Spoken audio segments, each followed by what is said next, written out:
8h36, notre invité ce matin, Sébastien Chenu, député du Nord et porte-parole du Front National. Bonjour. Bonjour. Merci d'être avec nous. Marine Le Pen qui propose que le Front National devienne le Rassemblement National. Les militants décideront, militants du Front National. Pourquoi ce changement de nom ?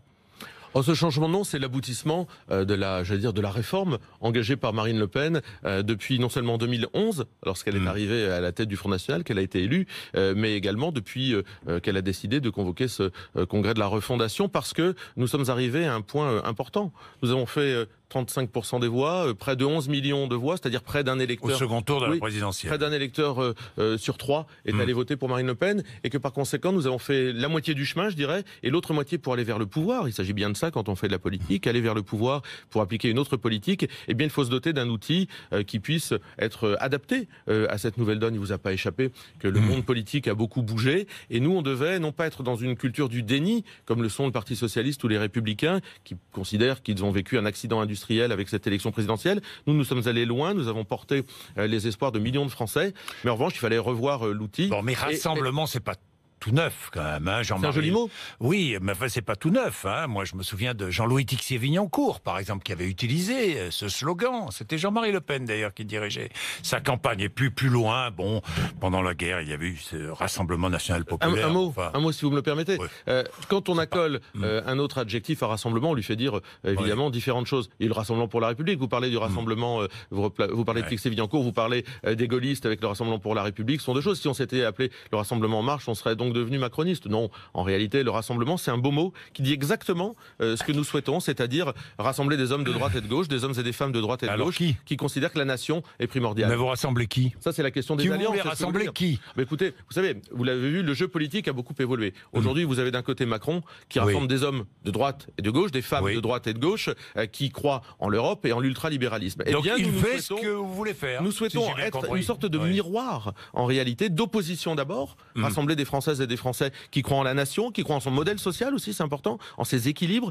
et puis demain, qui deviennent un parti de gouvernement. Donc c'est aussi cette logique que nous développons, qui n'a pas toujours été la logique historique du Front National, qui se considérait et qui a été longtemps installé comme un parti contestataire. Eh bien, de parti contestataire, il est devenu parti d'opposition, et nous allons vers le pouvoir, et nous souhaitons le transformer en mouvement de gouvernement. C'est la logique. Un appel, un cri de ralliement, un appel à nous rejoindre, lancé à ceux qui ont la France au cœur, c'est ce qu'a dit Marine Le Pen hier.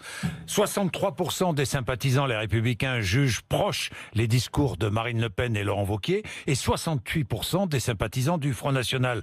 Y a-t-il fusion entre les deux électorats ? Un début de fusion, entre les électorats, oui. il y a probablement des porosités, mais pas uniquement d'ailleurs avec les Républicains. Vous savez, moi je suis élu d'une circonscription dans laquelle François Fillon fait 5% et Emmanuel Macron 13%.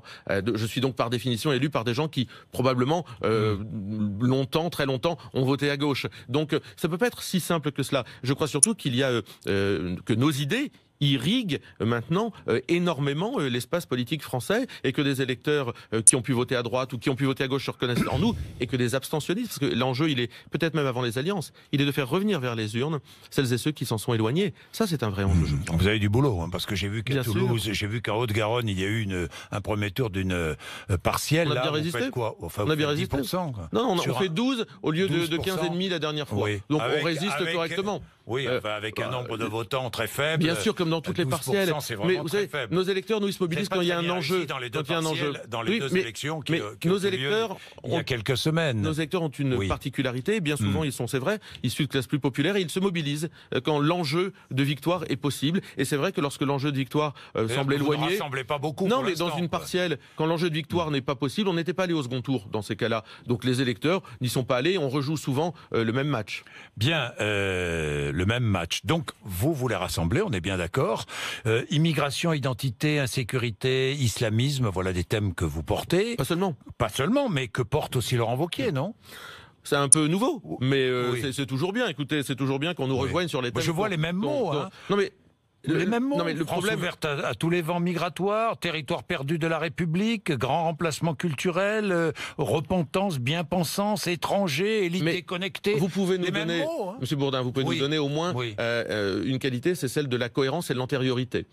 Sur ce terrain-là, nous avons une cohérence. Laurent Wauquiez commence à marquer son discours d'un saut, celui de l'insincérité. Aujourd'hui, je pense que tout le monde considère... Pourquoi ? Parce qu'on sait très bien que qu'il adapte son discours à la donne électorale nouvelle et qu'il a bien compris que les Françaises et les Français sont inquiets de ce qu'est en train de faire Emmanuel Macron, qu'ils attendent des protections. Protections, évidemment, vous l'avez dit, contre le terrorisme et l'insécurité. C'est également des protections sociales. Là, je trouve beaucoup moins d'ailleurs Laurent Wauquiez sur cette ligne. J'entends pas de discours social. Et puis des protections face au rouleau compresseur européen. Là aussi, qu'est-ce qu'il pense Laurent Wauquiez ? Vous voyez, cet exercice chez Laurent Wauquiez n'est pas abouti. On voit que c'est simplement un exercice qui vise à essayer de récupérer un électorat, alors que nous sommes dans un exercice de fond, de conviction, dans lequel on dit depuis très longtemps, et on a été contesté, on a même été battu parfois aux élections, mais on dit depuis longtemps, voilà le chemin que nous vous proposons. Si d'autres viennent sur ce chemin, accueillons-les. Est-ce que vous êtes fier d'avoir reçu Steve Bannon ? C'est intéressant, oui, je trouve que c'est... Oui, vous êtes fier. Vous êtes fier, sincèrement. Oui, parce que moi, j'aime bien... Vous partagez ces choix ? Je partage pas forcément tous ces choix en matière de politique intérieure américaine. Je ne parle pas de politique intérieure américaine, on s'en moque. Non, mais je trouve que c'est intéressant de recevoir des gagnants. Quelqu'un qui a transformé Donald Trump, un homme d'affaires qui vient du Parti démocrate en président des États-Unis, avant de passer par le Parti républicain, qui a transformé ce type qui était vraiment au-delà du système politique en président des États-Unis. Trump qui l'a viré, d'ailleurs. Oui, mais pour des raisons internes, parce que visiblement Bannon se trouvait face à une machine administrative de l'État républicain avec laquelle il avait du mal à discuter. Je trouve que c'est intéressant que ce type vienne nous dire vous êtes dans le sens de l'histoire, vous aussi vous pouvez, vous, la Ligue en Italie, vous pouvez. Je trouve que ça c'est intéressant. C'est mieux, si vous voulez, que recevoir par exemple M. Castaner, qui lui, par exemple, s'est fait harakiri pour faire élire M. Estrosi au moment des régionales. Vous voyez, moi je préfère avoir des gens qui viennent nous dire ce que vous dites est intéressant, qui nous désenclave. Vous n'êtes pas seul. Partout dans le monde, partout en Europe, vous avez des alliés. Soyez-en conscients. Alors moi, je voudrais rappeler qui est Steve Bannon, quand même. Vous allez opposer à l'accord de Paris sur le climat. Bon, ça c'est une chose. Soutien des nationalistes blancs. Ça, il le conteste. Oui, il le conteste. Et moi, j'ai pas trouvé de déclaration. Moi, j'en ai trouvé. Vous donnez-nous, parce que moi, je ne les ai pas trouvés. Suprémaciste. Moi, j'ai cherché, j'ai pas trouvé ça. Bon, moi, j'ai trouvé. Dites-moi lesquels, M. Bourdin. Moi, je les ai pas là, mais je les ai trouvés, je les ai vus. Allez voir sur Internet, vous les trouverez. Il accuse l'Église catholique d'avoir besoin d'immigrants illégaux pour remplir ses églises. C'est vrai ou pas ? Il l'a dit ou pas ? Sur l'Église catholique, je me permettrai pas ce type de propos, mais je pense que l'Église catholique aujourd'hui a une position qui va à rebours des réalités sociales de notre pays. À rebours des réalités sociales de notre pays. Vous savez, quand le discours de l'Église catholique, qui est celui d'accueillir de plus en plus de migrants, c'est à rebours pour moi des réalités sociales de notre pays. C'est pourquoi ? C'est pour remplir ces églises ? Alors, je ne sais pas, mais je pense que l'Église catholique ferait mieux de s'occuper justement de ces églises, de leur entretien, de les remplir, etc., de faire vivre une vie sympathique plutôt que de donner des leçons de politique. À propos de suprémacisme, allez voir Charlottesville, ce qu'il a déclaré après. Je vais voir, mais je sais aussi que M. Bannon est très soutenu, par exemple, par Israël, que le président du Congrès mondial juif le soutient. Je pense que la personnalité de M. Bannon est plus complexe que vous voulez bien en dire. Et puis surtout, il est quand même un homme qui a une expérience, un parcours. C'est vrai que l'insulte est facile et qu'il a été traîné dans la boue par ses adversaires. C'est vrai. L'insulte. Moi, je n'insulte pas. Je regarde ce qu'il a dit et ce qu'il a fait. Non, mais j'ai pas trouvé, moi, il a accusé de trahison le fils de Donald Trump pour avoir rencontré une avocate russe dans le but de recueillir des informations sur Hillary Clinton. Quel est le rapport avec le Front National ? Non mais quel est le rapport avec le Front National ? Le rapport, vous savez où il est ? C'est que vous l'invitez ? Mais non, mais le rapport avec le Front National, c'est que nous invitons quelqu'un. Vous savez ce qu'il dit ? Quelqu'un qui fasse à l'ensemble d'un système, l'ensemble du fric, du showbiz, des médias, des politiques. Les médias. Ça fait partie d'un système. J'ai mis au même rang que d'autres, d'ailleurs. A fait d'un homme qui était un paria, on a fait un président. Et aujourd'hui, ce président. Moi, j'ai pas seul à avoir. Moi, j'ai considéré que Donald Trump, voyez-vous, avait du mal à entrer dans le costume de président des États-Unis. Et puis, ce qu'il a fait ce week-end. Ce rapprochement, avec la Corée, en tous les cas ce dialogue qu'il a ouvert avec la Corée du Nord, de voir. M'intéresse, oui, attendons de voir, mais finalement il pourra peut-être nous surprendre encore. Mais pourquoi pas, mais moi c'est Bannon qui m'intéresse. Personnage intéressant. Laissez-les, voilà ce qu'il a dit, laissez-les vous appeler hauts militants du Front National. Laissez-les vous appeler racistes. Laissez-les vous appeler xénophobes. Laissez-les vous appeler nativistes.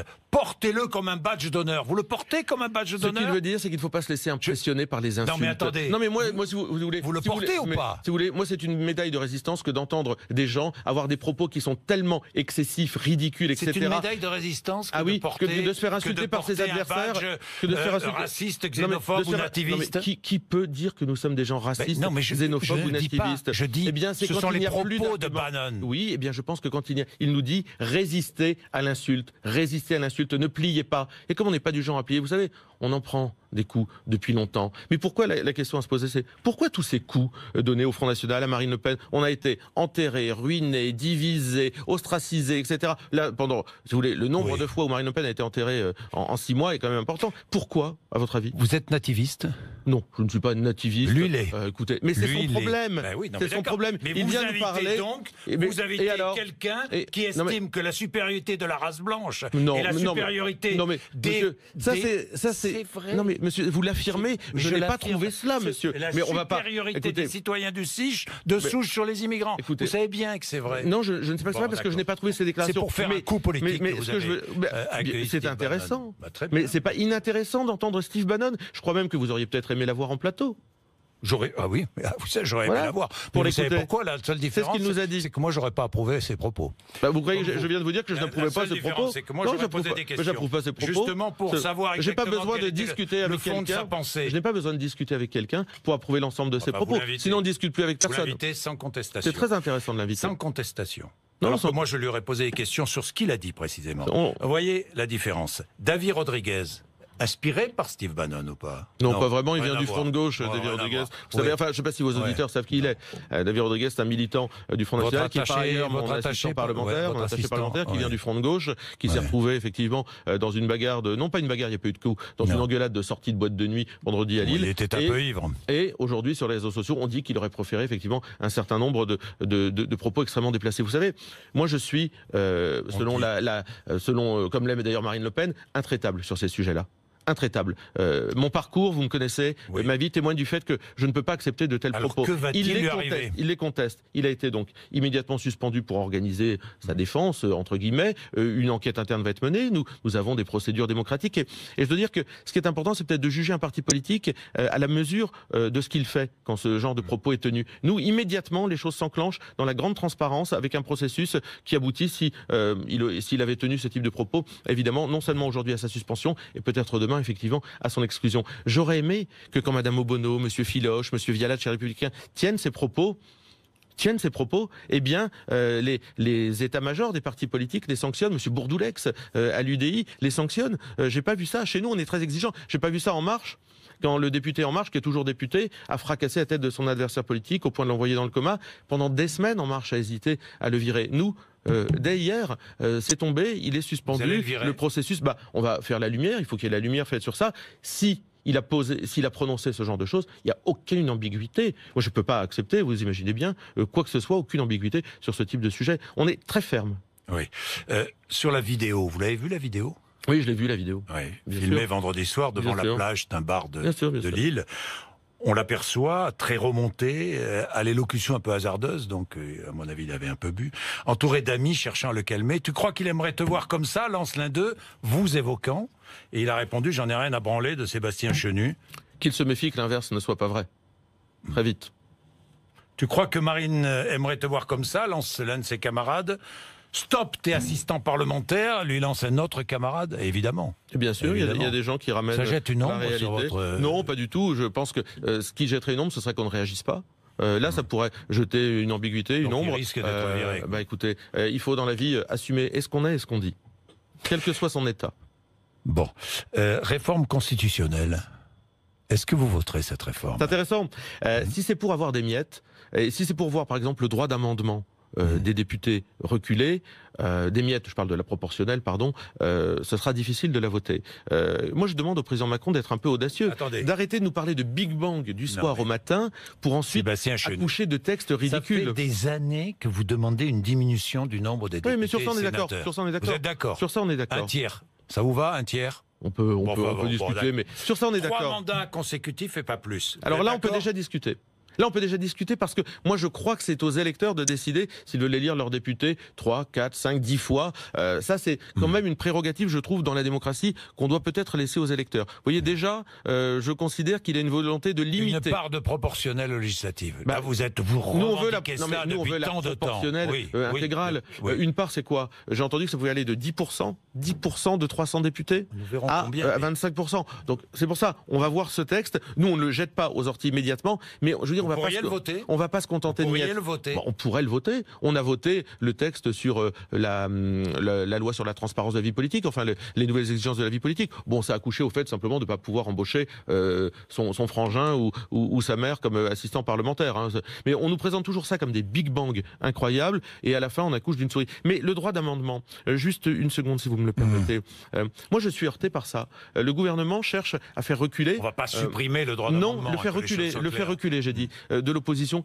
Pourquoi? Quel est l'intérêt? Quel est le rapport qu'a monsieur... L'opposition et la majorité. Oui, quel est le rapport qu'a monsieur Macron à la démocratie? Alors certes, il n'est pas élu. Moi j'ai le sentiment, si vous voulez, que monsieur Macron n'aime pas les élus. Il trouve ça ringard, il trouve que ça coûte cher. C'est pourtant aussi comme ça qu'on fonctionne en démocratie. Emmanuel Macron, il n'a pas été élu, auparavant. Il n'a pas eu de mandat local. Bien sûr qu'il est élu, bien sûr. Mais ce que je veux dire, je pense qu'il porte un regard sur le monde des élus et derrière ça, sur les communes, etc., qui est décalé. Et derrière ça, un regard sur la démocratie. Et ça marche avec de l'autre côté, en même temps, comme il dirait, la volonté de faire taire ses oppositions. Combien de fois nous on a dénoncé l'idée que le pouvoir en place essayait de nous faire taire? C'est vrai, on subit un harcèlement. Mais aujourd'hui, il essaye aussi de faire taire Mélenchon. Wauquiez, eux, s'en aperçoivent aujourd'hui, ouvrent les yeux, se disent oui, effectivement, c'est dur. Mais chez Macron, c'est devenu particulièrement violent. Mais comment vous fait-il taire? Vous exprimez beaucoup, pourtant, non? Si j'en crois les chiffres du CSA, pas assez. En tous les cas, pas assez au regard des autres. Mais il y a derrière le langage sympathique, ouvert d'Emmanuel Macron, je crois, une remise en cause de ce qui fait la démocratie dans notre pays. Oui, il y a des collusions. Oui, il y a des collusions entre un pouvoir en place et des médias. Oui, il y a des collusions entre un pouvoir en place et peut-être même certains syndicats dans le monde de la justice. Oui, il y a des collusions entre un pouvoir en place et même peut-être certains syndicats aujourd'hui de défense des travailleurs. Donc, de salariés, absolument. C'est-à-dire eh bien, je pense que je trouve que le pouvoir en place a une relation au monde des syndicats qui m'apparaît un peu interrogative. On voit des syndicats qui n'osent plus finalement lui faire face avec autant de véhémence. Alors peut-être parce que comme ils ont appelé à voter pour lui, ils ont du mal aujourd'hui à s'y opposer. Mais Emmanuel Macron, je crois, a une relation à la liberté et à la démocratie qui n'est pas celle d'un homme tout sourire. Ce n'est pas un démocrate. Je ne dis pas qu'il n'est pas un démocrate, je dis qu'il essaye de faire taire ses oppositions. L'immigration, je voudrais terminer avec ça parce que je voudrais des précisions. Immigration légale et illégale, ce n'est plus tenable. Oui. Ça veut dire quoi? L'immigration légale, c'est quoi? Ça veut dire que nous accueillons légalement 250 000 personnes d'origine, immigrées par an sur notre territoire, c'est les chiffres de Gérard Collomb, puis 250 000 voire 300 000 illégaux se maintiennent sur notre territoire, chiffre de Gérard Collomb, puis les migrants, le quota européen, voté d'ailleurs également par les Républicains. Eh bien nous parlons, pardonnez-moi de la trivialité, mais merci, mais c'est complet. Nous ne pouvons plus accueilir, sauf à parler d'un droit d'asile réformé, etc. Qu'est-ce que vous faites avec tous ces immigrants? Qu'est-ce que vous faites avec eux? Non mais nous voulons refonder complètement la politique migratoire de notre pays. D'abord la contrôler. On reviendra sur le débat sur les frontières dont on a besoin. Nous souhaitons cesser d'accueillir une immigration qui devient une submersion migratoire. Que faites-vous avec tous ceux qui sont dans notre pays? Eh bien ceux qui ne sont pas là. Légaux ou illégaux? C'est pas pareil. Ah bon? C'est pas pareil. C'est pas pareil. Alors, les légaux, les immigrés légaux, s'ils sont dans notre pays, ils y sont entrés de façon légale. Nous souhaitons revoir ça, parce que nous souhaitons qu'il y en ait moins et réduire cette immigration légale. Pas du tout, mais il faut revoir cette immigration. Nous souhaitons qu'il y en ait moins. Nous sommes obligés de faire avec les erreurs qui ont été faites par les précédents gouvernements. Les immigrants illégaux, les immigrés illégaux doivent immédiatement repartir chez eux. Qu'est-ce qu'il y a d'incroyable à dire que quelqu'un qui se maintient... 250 000, vous organisez le retour de 250 000 oui, au moins, monsieur, parce que vous dites qu'il y en a beaucoup plus. Mais... il faut que ça cesse. Mais il n'y a pas que le retour. Il faut couper les pompes aspirantes. Eh bien, nous coupons d'abord les pompes aspirantes de ce qui fait que notre État est très attractif. Nous revisitons l'AME. Vous savez combien coûtent les mineurs étrangers sur notre pays? 2 milliards par an. Eh bien, nous arrêtons avec tout ça. Je pense qu'à partir du moment où on envoie des signes qui sont simplement nous ne pouvons plus. Nous ne pouvons plus accueillir des gens qui viennent chez eux parce que aussi notre système social est intéressant. Eh bien, nous faisons déjà reculer celles et ceux. Vous savez, il y a des États qui mènent des politiques, je pense à l'Australie, à l'extérieur de leurs frontières pour dire ne venez pas chez nous. Les îles voisines pour accueillir les Ne migrants. venez pas chez nous. On pourrait pratiquer la même chose. On pourrait dire aux uns et aux autres. Payer des pays pour accueillir je les immigrants dont on ne veut pas. On peut faire passer le message que venir en France n'est pas l'Eldorado qui a été vendu et vanté pendant tant d'années. Il est 8h56, Sébastien Chenu, merci beaucoup. 8h56, vous êtes sur RMC BFM TV.